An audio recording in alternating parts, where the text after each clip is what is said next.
Assalamu alaikum and welcome back to Python beginner to advanced course. My name is Mohammad मुगीस Asif और आज हम बात करेंगे ऑपरेटर्स के बारे में। तो ऑपरेटर्स को समझने के लिए बेसिकली हमें पहले प्रोग्राम के फ्लो को समझना पड़ेगा। तो एक प्रोग्राम कंप्यूटर सिस्टम में क्या कर रहा होता है? प्रोग्राम बेसिकली हम यूज़र से कोई इनपुट लेता है, कोई कैलकुलेशन परफॉर्म करता है और फिर रिजल्ट्स आउटपुट में हमें प्रोवाइड कर देता है। तो जो भी कैलकुलेशंस प्रोग्राम परफॉर्म कर रहा होता है वो किसी ना किसी ऑपरेटर की मदद से कर रहा होता है। तो operators are of 6 types: arithmetic, assignment, unary, minus, relational, logical और बुलियन। और इस वीडियो के अंदर ये पार्ट 1 है, इसमें हम अरिथमेटिक एंड असाइनमेंट ऑपरेटर की बात करेंगे और पार्ट 2 में हम लोग unary, minus, boolean, logical and relational के बारे में बात करे होंगे। तो आज हम सबसे पहले देखते हैं कि अरिथमेटिक ऑपरेशंस क्या होते हैं। तो अरिथमेटिक ऑपरेशंस ऑलमोस्ट आप सबको पता होंगे। मैथमेटिकल ऑपरेशंस जो होते हैं हमारे वो अरिथमेटिक ऑपरेशंस होते हैं। तो एक एक करके हम परफॉर्म कर लेते हैं। सबसे पहले हम कर लेते हैं एडिशन। तो हम एक वेरिएबल डिक्लेयर करेंगे a इज इक्वल टू 12 और b इज इक्वल टू 5। तो अब हम लोग क्या करते हैं, हम लोग डिफरेंट अरिथमेटिक ऑपरेशंस परफॉर्म करते हैं। हम प्रिंट करते हैं a प्लस b और इसी तरह फिर हम लोग प्रिंट करते हैं a माइनस b। देन हम प्रिंट करेंगे a मल्टीप्लाई बाय b।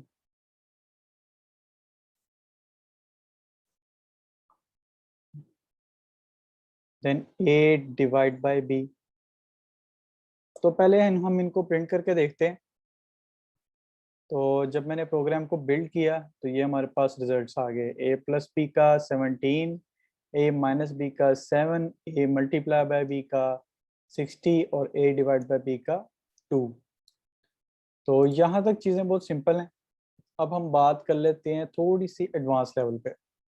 तो मींस ऑपरेटर के अंदर हम लोग क्या करते हैं कि अगर लेट से हमारे पास रिजल्ट आ रहा है पॉइंट्स में, यानी फ्लोटिंग पॉइंट्स के अंदर हमें रिजल्ट आ रहा है किसी डिवीजन का, तो हमें चाहिए डायरेक्ट वैल्यू 2।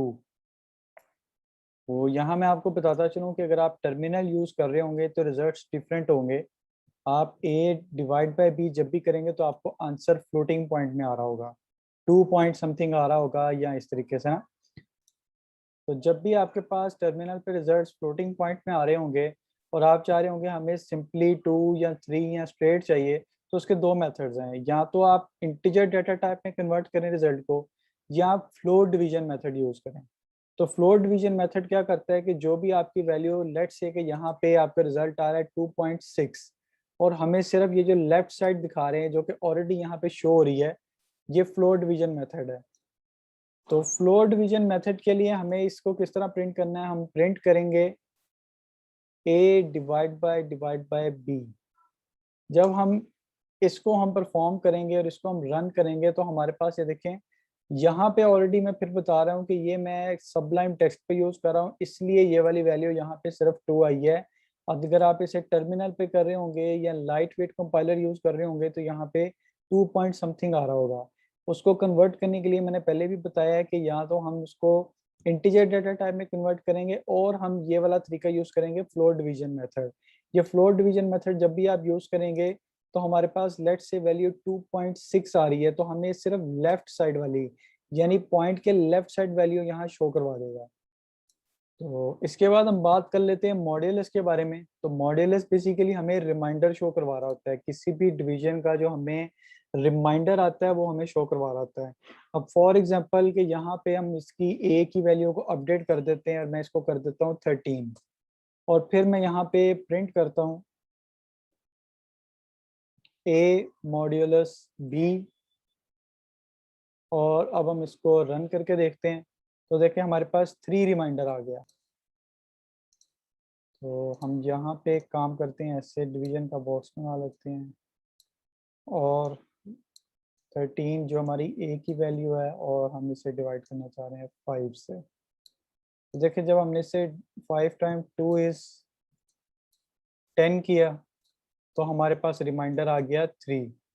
अब ये जो 3 हमारा रिमाइंडर है ये हमारी वैल्यू यहाँ पे शो हो रही है हमें इस जगह पे। और ये किस किस मेथड से हमें शो हो रही है, मॉड्यूलस से, ये वाली। तो क्वाइट सिंपल। तो अब हम लोग एक्सपोनेंट ऑपरेटर्स के बारे में बात करेंगे। लेट्स से हमें एक रिजल्ट चाहिए 2⁻²2।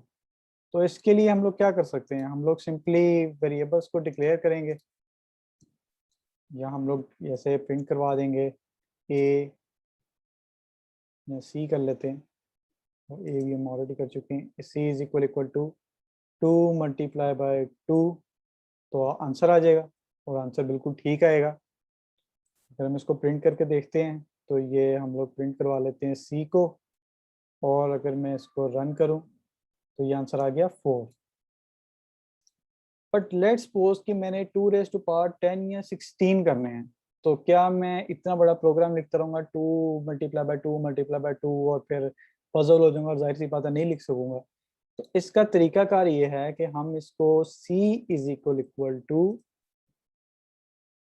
या मैं आपको डिफरेंस बताने के लिए d को डिक्लेयर कर देता हूँ 2, और 2 दफ़ा स्टेरिक लगाऊंगा, और फिर यहाँ पे मैं कर दूंगा जितनी भी मुझे रेंज चाहिए। फॉर एग्जाम्पल मुझे 10 चाहिए, तो ये मेरे पास बना है 2⁻10। तो देखते हैं कि इसकी क्या वैल्यू आती है। तो मैं इसको प्रिंट करवा देता हूँ, और डी को प्रिंट करवाते हैं। तो ये देखें 2⁻10, और हमारे पास रिजल्ट आ गया 1024। तो ये थे हमारे टोटल अरिथमेटिक ऑपरेटर्स। इसके बाद हम लोग बात करेंगे असाइनमेंट ऑपरेटर्स के बारे में। अब हम लोग बात करेंगे असाइनमेंट ऑपरेटर्स के बारे में। तो असाइनमेंट के नाम से ही हमें पता चल रहा है कि जब भी हम कोई वैल्यू असाइन करेंगे तो वो हमारे पास असाइनमेंट ऑपरेटर के जरिए होगी। अब होगा क्या कि हम लोग यहाँ पे कर लेते हैं x इज इक्वल टू 5। तो अब इस एग्जांपल में क्या हो रहा है, ये हमारा असाइनमेंट ऑपरेटर है। इज इक्वल टू के जरिए, इक्वल टू के जरिए हम लोग क्या कर रहे हैं, 5 वैल्यू असाइन कर रहे हैं x को। तो जिन जो ऑपरेटर्स हमारे पास हैं, ये हमारे पास ऑपरेटर है, और जिनके ऊपर हम लोग ये ऑपरेशन परफॉर्म कर रहे हैं, दीज आर द ऑपरेंड्स। तो अब हम यहाँ पे काम करते हैं कि लेट से मैंने एक एक्स वेरिएबल डिक्लेयर कर दिया है, वैल्यू रखती है 5, और अब हम एक काम करते हैं कि लेट से मुझे आंसर चाहिए x is equal to x plus 3, और मैं इसको प्रिंट करता हूँ, और मैं x को प्रिंट करवा देता हूँ, कंट्रोल B। तो देखिए मेरे पास आंसर आ गया है 8। हुआ क्या कि x पे मैंने पहले वैल्यू डिक्लेयर की थी 5, और फिर वही 5 यहाँ पे ऐड हो रहा है 3 के अंदर। अच्छा यहाँ तक तो ठीक है, लेकिन इसको करने का एक और तरीका है। अगर मैं यहाँ पे कर दूं x प्लस इक्वल टू 3, और अब मैं इसको प्रिंट करवा दूं,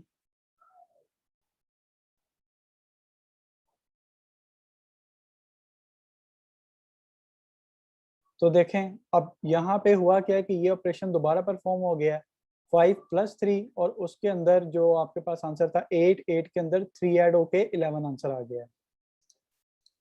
अब हम यही काम सब्ट्रैक्शन के साथ कर लेते हैं, और इसको मैं माइनस कर देता हूँ, और अगर मैं इसको रन करता हूँ तो देखें 5 प्लस 3 8 जो हमने पहले किया था, और 8 माइनस 3 5। तो ये हमारे पास रिजल्ट आ गया। तो दैट्स क्वाइट सिंपल। यही ऑपरेशन आप लोग डिवीजन के साथ भी परफॉर्म कर सकते हैं, मॉड्यूलस के साथ भी कर सकते हैं। तो अभी तक हम लोगों ने अरिथमेटिक ऑपरेटर्स को पढ़ लिया, असाइनमेंट ऑपरेटर्स को पढ़ लिया। नेक्स्ट वीडियो के अंदर हम लोग unary, minus, relational, logical and boolean पे काम करेंगे। तो आप लोगों से गुजारिश है कि आप लोग इसकी प्रैक्टिस साथ साथ करते रहें, क्योंकि प्रोग्रामिंग पढ़ने से ज़्यादा प्रैक्टिस का काम है। जितनी ज़्यादा प्रैक्टिस करेंगे उतने ज़्यादा आपके कॉन्सेप्ट्स क्लियर होंगे। तो होता ये है कि आप प्रैक्टिस करें, और जो भी आपके क्वेश्चंस आते हैं आप कमेंट्स बॉक्स में मुझसे पूछें। तो इंशाल्लाह ताला नेक्स्ट वीडियो में हम रेस्ट ऑफ द ऑपरेटर्स के बारे में बात करते हैं। तो see in the next lecture, take care, stay blessed, अल्लाह हाफिज़।